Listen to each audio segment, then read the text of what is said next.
She's a member of the State Bar of Texas, the Fifth Circuit Court of Appeals, and the United States Supreme Court. She serves as a member of the Board of Directors for the Austin Community College Foundation and is a founding member and past commander of American Legion post 9/11, as well as an honorary board member of the Gold Star Monument Foundation with Woody Williams. Dale received her Bachelor's of Arts degree in Political Science from the Ohio State University and her law degree from Cleveland Marshall College of Law. She's a former enlisted soldier in the U.S. Army Reserve, earned a commission through ROTC, and served on active duty and was honorably discharged at the rank of captain. Please welcome at this time to the podium, Mary Dale.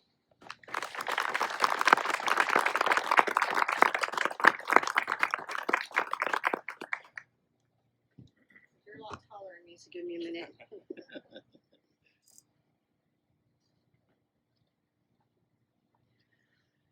Mayor and Council, distinguished guests, and my fellow veterans.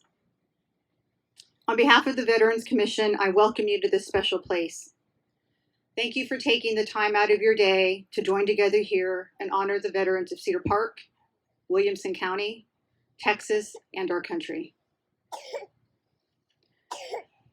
As we all know, Veterans Day is set aside to thank our veterans for answering the call to service. Over the years, I've contemplated what a call to service really means. In this crowd here today are veterans who served and never talk about what they did on behalf of our country. They don't need to talk about it because they know what they did. There are some that don't talk about it because they don't want to remember. There are even some who, while they served in the military, they may not even consider themselves veterans because they did not serve in combat. But everyone who served, whether you joined voluntarily or maybe you were drafted, whether your service was in peacetime or in war, you are all veterans and you are worthy of having the nation set aside a day to honor you and your service. History is made every day in the various acts that we do. Sometimes these events are truly historic and they're taught in schools and even in military academies. Most of the time, though, our actions never make the history books, but they change the course of our lives and lives of those around us. This is our personal history. These are the stories that shape our lives, our families, and our communities. This is your history based on your call to service. At the birth of our country, 246 years ago, on April 18th, 1775, a Boston silversmith named Paul Revere made a midnight ride to warn the residents of the Massachusetts colony that British troops were marching on the town of Concord with the intent to capture or destroy a stockpile of gunpowder, ammunition, and cannons. According to intelligence reports, the British troops also planned to march on Lexington and arrest Samuel Adams and John Hancock.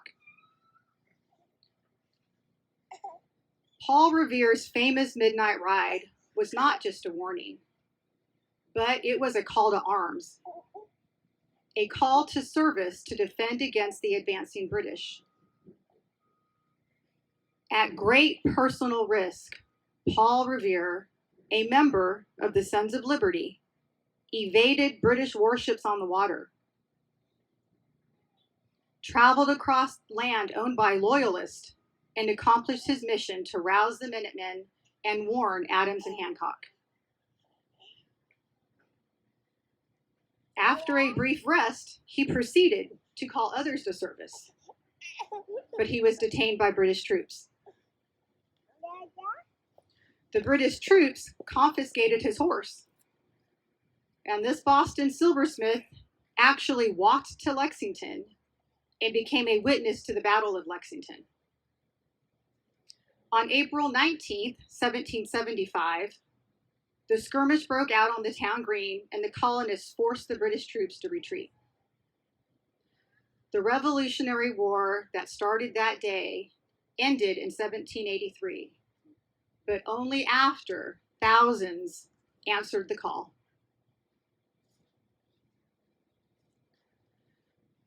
This story from our founding is instructional of how we've evolved as a country and to where we are today. Imagine for a moment if Paul Revere made his ride, shouted his warnings, and tried to deliver his messages, but no one listened. What would the outcome have been if no one answered the call? Would the start of the war have been delayed? Would the spark of the revolution happened weeks later? Months later? Would there have been a shot heard round the world? Or would there be silence falling on deaf ears? These are unknowable things. But what I do know is that without patriots who answer the call in big ways and in small ways, history would be very different. I want to speak now directly to my fellow veterans. What you did in the past and what you are doing now matters. You are the living embodiment of those who answered the call in 1775 all the way through today. There surely is some young person raising their right hand right now at this very moment, taking an oath to protect and defend the Constitution of the United States of America.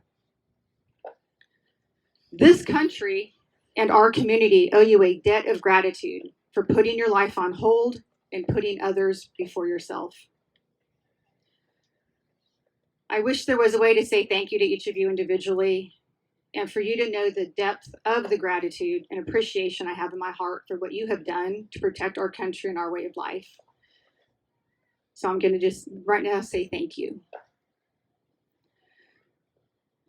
My initial remarks focused on the past, but I want to talk to you for a moment about the present and the future. I'd like to challenge every veteran here, regardless of your age, regardless of your physical condition, to think about your legacy and what you have to offer your fellow citizens and to this community. In my estimation, each of you have the opportunity to shape our world with a positive example of service and citizenship. We all know that our society has many challenges. It can be easy to dwell on the things that are negative, but I believe that we can offer much to solve these problems. Personally, I look to you, my fellow veterans, for inspiration and leadership. There is this amazing ripple effect that can happen when we engage in helping others and strive to improve our community. And there are so many ways to do this. Perhaps we focus too much on the big things and we lose sight of the many, many small things that can make a real difference in the lives of our family, friends, and neighbors. Somewhere in this crowd, there's a person looking for inspiration who just needs a nudge to make a decision on their life. Maybe there is a young person considering military service, and they look to us as an example of how to lead their life. Maybe there is a person who observes your past service and how you conduct yourself today and is inspired and want to emulate your example. Now, I'm not asking you to enlist and don the uniform again, although for many of us, the mind is willing, the body is weak. This march of time will never end, but the example you have to offer others should always be a gift that you are willing to give. And I encourage you to find a way to do this so that we may build a more perfect union. You have sacrificed in war and in peace in service to our country.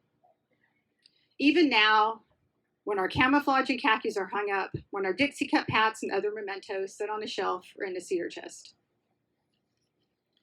Now is the time when we can continue to answer this call and to be that inspiration that gives our fellow citizens the strength to carry on. Together we can, as veterans, as the family members of veterans, show our fellow citizens an example of service that is aware of our history, that doesn't dismiss the challenges in our society, but rather is an example that is confident that our nation's history is one that seeks to evolve and fulfill the highest aspirations of freedom. Together here in this community, I challenge you all to secure the legacy of our founding. Actively answer a new call to service and embrace that spirit of 1776. Know that we are a blessed nation, one that even today strives to give meaning to the words that it is self-evident that all men are created equal, that we are endowed by our Creator with certain unalienable rights, that among these are life, liberty, and the pursuit of happiness. This goal was and is worth the sacrifice made by our veterans. As the ARMO motto declares, this will defend. I pledge to you that I will answer the call to service, and I hope that you will join me. Thank you to our honored veterans who assembled here today. Thank you to the community that showed up today in support of our veterans. Thank you to the City of Cedar Park for conducting the ceremony and honoring me with the invitation to speak. I truly am humbled and touched. Finally, thank you to Governor Greg Abbott for appointing me to serve on the Texas Veterans Commission.